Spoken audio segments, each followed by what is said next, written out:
La región, hombre de CONICET, investigador principal de CONICET, hablamos de Ignacio Telesca. Actualmente en la Universidad de Formosa, tengo entendido, Ignacio, ¿no? ¿Cómo le va? Muy buenas tardes. ¿Qué tal? Buenas tardes, Miguel y Alicia. Sí, estoy en la Universidad de Formosa y viviendo en Formosa. Así que bienvenida, Alicia, cuando regreses. Dale. Yo le voy midiendo la temperatura, porque si bien yo nací ahí, el calor me da... Y acá hace también calor, pero Formosa está muy calurosa últimamente. Hay que agradecer la lluvia de ayer y que bajó la temperatura. Es un paraíso. Bueno, Ignacio, vamos a otras temperaturas. Hace poco tiempo circuló un documento firmado por muchos historiadores de todo el país y también del extranjero, que es en referencia a los usos que el actual gobierno y el propio presidente de la Nación están haciendo de la historia, ¿no? Y una de las tristezas mayores que nos da a nosotros los comunicadores es que aquellos que lo entrevistan no repreguntan sobre la enorme cantidad de falacias que se dicen todo el tiempo, ¿no? Y se invocan a historiadores o a personajes de nuestra historia. Es mínimamente preocupante, por lo menos.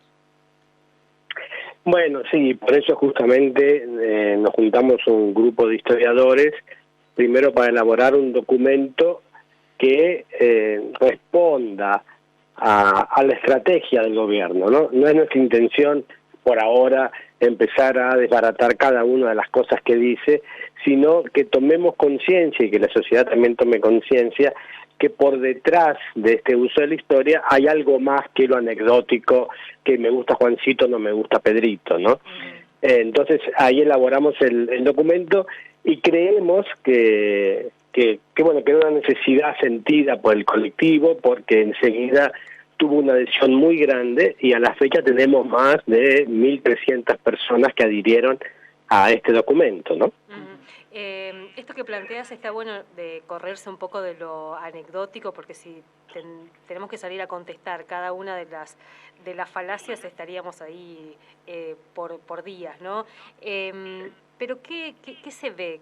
¿Cuál es la matriz? ¿Cuál es la cuestión de fondo que se empieza a construir también con esta especie de reversión de la historia que están planteando? Bueno, creemos que lo que está en juego es el presente y el futuro que se quiere construir, ¿no?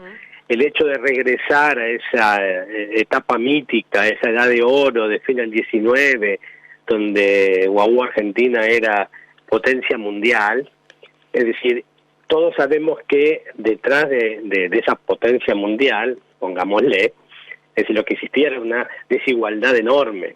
Es decir, había un sector, una oligarquía que se beneficiaba, y de hecho uno puede ver la cantidad de palacetes que se construyen en Buenos Aires y en otros lugares, pero sabemos perfectamente que la realidad de la inmensa mayoría era terrible, ¿no? Es decir, hay informes en donde eso queda muy de manifiesto. Entonces, más allá de discutir ese punto, lo que queremos mostrar es lo que están planteando, si ese es un modelo, que lo que quieren reproducir es justamente eso, y lo estamos viendo, ¿no?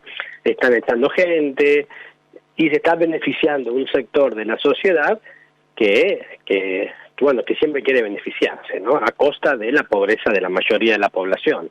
Hoy, por ejemplo, están firmando no contrataciones nuevamente de personal contratado en todas las esferas del Estado Nacional.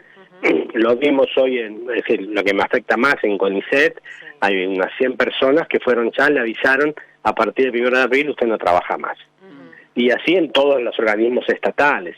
Entonces, ese es un modelo que se quiere replicar, y el otro, que también es muy preocupante, el basarse, el poner el límite o el inicio de la decadencia argentina, esta visión decadentista, antes del 16, que justamente sabemos que es el momento en donde se aplica el voto, es decir, universal para los varones, pero bueno, donde los derechos democráticos se amplían. Entonces, lo que vemos también es justamente que lo que se quiere es restringir estos derechos democráticos, y de hecho, al principio del gobierno surgió la intención, que después quedó sin efecto, pero la intención estaba y se hizo público, de querer cambiar el sistema de elección, ¿no? Hacerlo tipo una circunscripción al estilo inglés, donde votasen solamente a una persona por cada distrito, etcétera.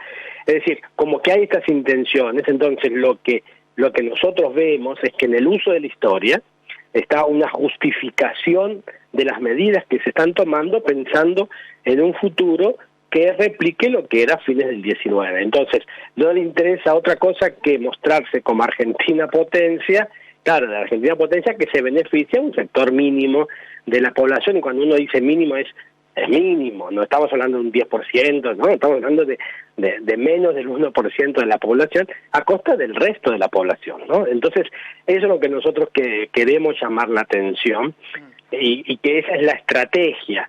Es decir, más allá de la verborragia del presidente y de otros más, lo que hay por detrás es eso es lo que queremos mostrar. Está bien. En el documento queda muy claro esto que usted acaba de decir, es decir, allí está puesto nítidamente que hay un riesgo concreto sobre el pacto democrático en el cual estamos viviendo hoy, ¿no? Sí, tal cual, y ahora bueno, es decir, y vimos lo que pasó el 8 de marzo, que esa violencia tan terrible, justamente el 8 de marzo, sacar todos los cuadros de las mujeres y poner todos cuadros de próceres varones, todos del 19 y todos, y cuando uno ve la justificación por qué está cada uno, bueno, es bastante fea, ¿no? Es decir, cuando uno ve, por ejemplo, Roca, ¿por qué lo ponen? Bueno, justificando el genocidio de los indígenas. Entonces, todos estamos, es decir, alarmados por lo que pueda pasar el 24 o el 25, y por eso es tan importante manifestarse y decir, no, nunca más. Además, esto que ya que mencionás a Roca, pensando también en la propia política hoy con los pueblos indígenas que están en un proceso de discusión de sus territorios, ¿no? Y de recuperar los territorios, o sea que no es inocente ni es menor este tipo de apuestas. No, en absoluto, en absoluto. Es decir, justamente lo que estamos viendo es que esta recuperación de estos personajes tiene una finalidad para hoy, para el presente. Si yo instalo que lo de Roca estuvo muy bien y que no fue un genocidio, sino que amplió la soberanía nacional, entonces justifico todo el accionar contra las poblaciones indígenas en Argentina, en el sur, en el norte o en el oeste, ¿no? Bien, hablemos, ya que hablamos del pacto democrático, de los consensos posibles de este tipo de cuestiones. Si bien esto ya traspasa obviamente la historia y tiene que ver con otras cosas, ¿qué lectura está haciendo, incluso como investigador, como hombre de la universidad, de este corrimiento permanente de límites que de alguna manera está implícito en estas acciones? A mí lo que pero eso ya es muy personal, ¿no? Es decir, ya hablo desde mi persona. Es decir, me asusta justamente que se están pasando todos los límites. Es decir, que da todo lo mismo y que, es decir, que un presidente insulte a las cámaras. Escucha, yo también lo elegí a mis diputados, a mis senadores, como elegí también al presidente. Es decir, si alguien me dice esto es un nido de ratas, bueno, estas ratas las elegí yo. Es decir, ¿qué es lo que me está diciendo, no? Y esta cuestión, el famoso, no, el 56% me eligió, entonces puedo hacer lo que se me da la gana. Es decir, como que hay una concepción en donde la división de poderes y la representatividad de la población en estos poderes, sobre todo el legislativo y el ejecutivo, se está perdiendo, se está dejando de lado, ¿no? O cuando me plantea, bueno, todo es a través de decretos, y bueno, acá obviamente hay algo que no funciona, todo es a través de leyes, el decreto sería algo excepcional. Entonces, a mí el temor que me da es eso, y que se genere eso, bueno, así nomás luego es.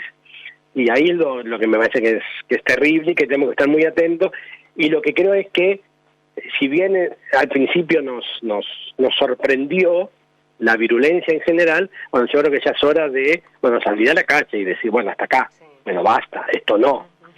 Entonces, creo que hay que estar muy atentos. Es un año de mucha conflictividad, me parece.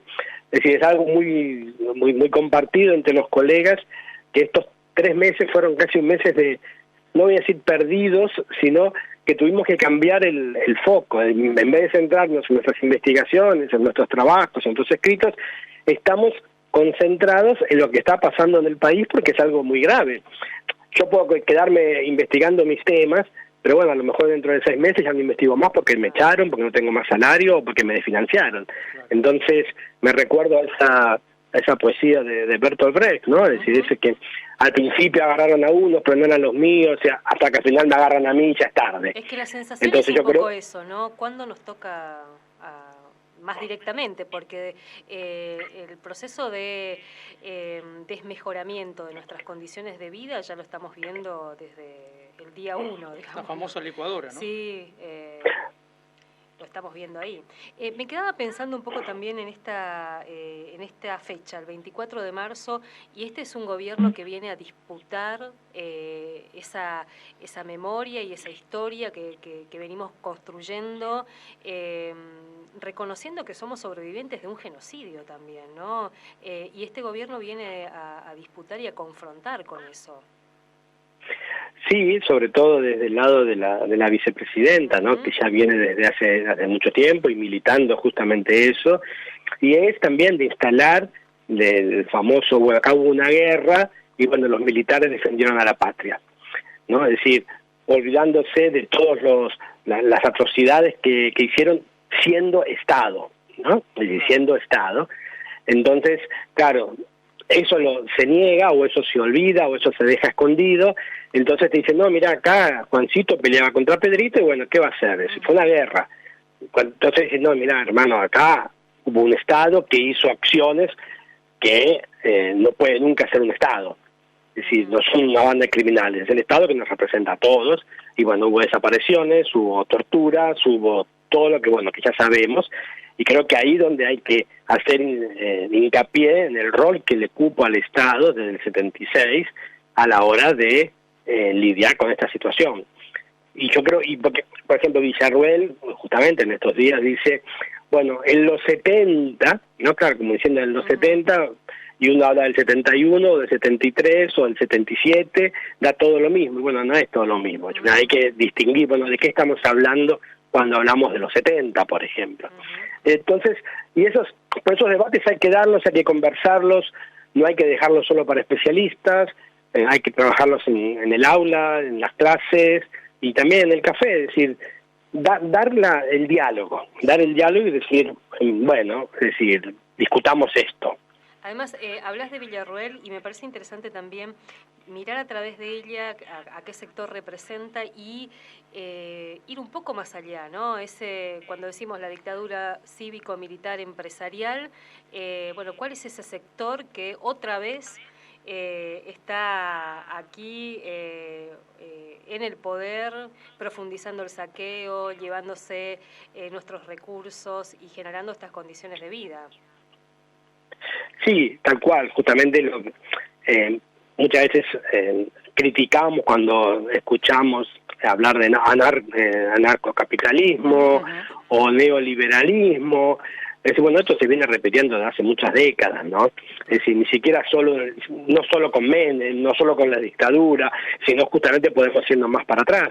Pero vemos que se está reproduciendo ese mismo esquema, en donde un sector, a costa de todo el resto de la población, se está instalando en el poder, y a lo mejor estos empresarios ya no necesitan más un dictador militar, sino les alcanza con este tipo de gobiernos democráticos, ¿no? Y hay que estar atentos, hay que investigar, hay que reflexionar, hay que dialogar. En el día de ayer, a una militante del movimiento Hijos, le entraron a la casa, le pegaron, la violaron y le robaron documentación de Hijos y le escribieron en la pared, viva el BLC, ¿no? Viva la libertad, carajo. Y entonces tampoco podemos decir, como yo no pertenezco a Hijos, entonces me callo. Es decir, esto es terrible que pase en democracia. Tiene que ser reinvestigado inmediatamente. Bueno, ¿qué pasó acá? Claro. Es decir, pues ya, el gobierno dice, no, esto es operación de kirchnerismo para desprestigiarnos. Entonces dice, no, hermano, investigá bien, a ver qué pasó, quiénes fueron, porque no es que robaron algo por el estilo, sino que se van documentación de la organización. Es decir, acá hay algo con alevosía, premeditado. Es terrible, es decir, a dónde podemos llegar, claro, ¿no? Y metodológicamente repitiendo cosas que ya hemos visto, es decir, tal cual, sí. Física, la violencia sexual y luego la apropiación, es decir, o el robo de estas cosas.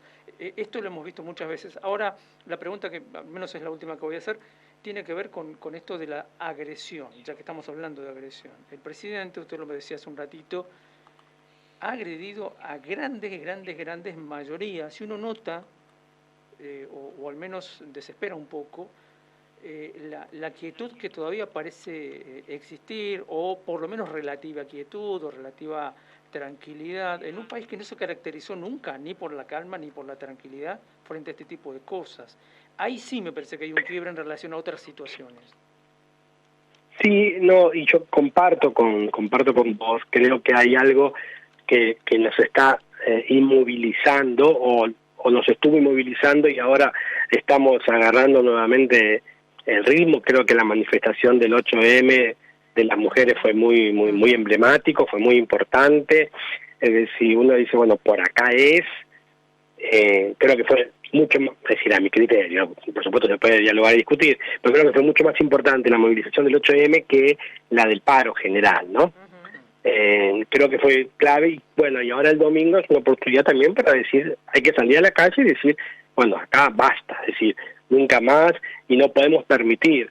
Y ante los despidos que está ocurriendo en los organismos estatales a partir del 1 de abril, también tenemos que manifestarnos, también tenemos que decir, no podemos permitir que echen a nuestros colegas porque hay que hacer una reducción y lo tienen que pagar el obrero. Además, ¿cómo es esto? Yo no tengo ningún problema si me haces una auditoría y me decís, mira, esta persona no está trabajando, perfecto, hacer un juicio administrativo y echarlo como corresponde, como en cualquier lugar normal, pero así echar, es decir, te puedo hablar de CONICET que más o menos conozco, es decir, se le envió una carta a las distintas centrales, ¿no?, diciéndole, bueno, hagan una lista de las personas para echar, un 20% tienen que echar. ¿Cómo? Es decir, y bueno, y por supuesto todo el mundo se negó, bueno, lo hizo el presidente agarra y firma y manda una lista de todas las personas que no se renueva más el contrato. ¿Bajo qué criterios? No los conozco, ciertamente, pero es algo terrible, es algo, es decir, ¿por qué los estás echando? Porque alguien te dice, mira, tenés que echar al 20% y lo vas a echar. Es decir, eso lo que está haciendo es en nuestro contexto del CONICET, está desfinanciando el CONICET porque son gente muy importante. Es decir, es el personal justamente administrativo que hace que el resto funcione. Sin eso, el resto no funciona. Desde cuestiones elementales como gestionar un fondo, es decir, a ese nivel, ¿no? O hacer las cuentas finales. Es decir, son temas que a uno le preocupa esa impunidad. Bueno, voy a echar y echo. Totalmente. Es decir, Ignacio, mil gracias. No, gracias a ustedes por el espacio y bueno, yo creo que también para ustedes es un tema complicado esto, siendo una radio universitaria y el rol que les cabe a ustedes como medio universitario también, ¿no? Totalmente. Ignacio, muchísimas gracias. No, gracias a ustedes, hasta luego. Me encantó la utilización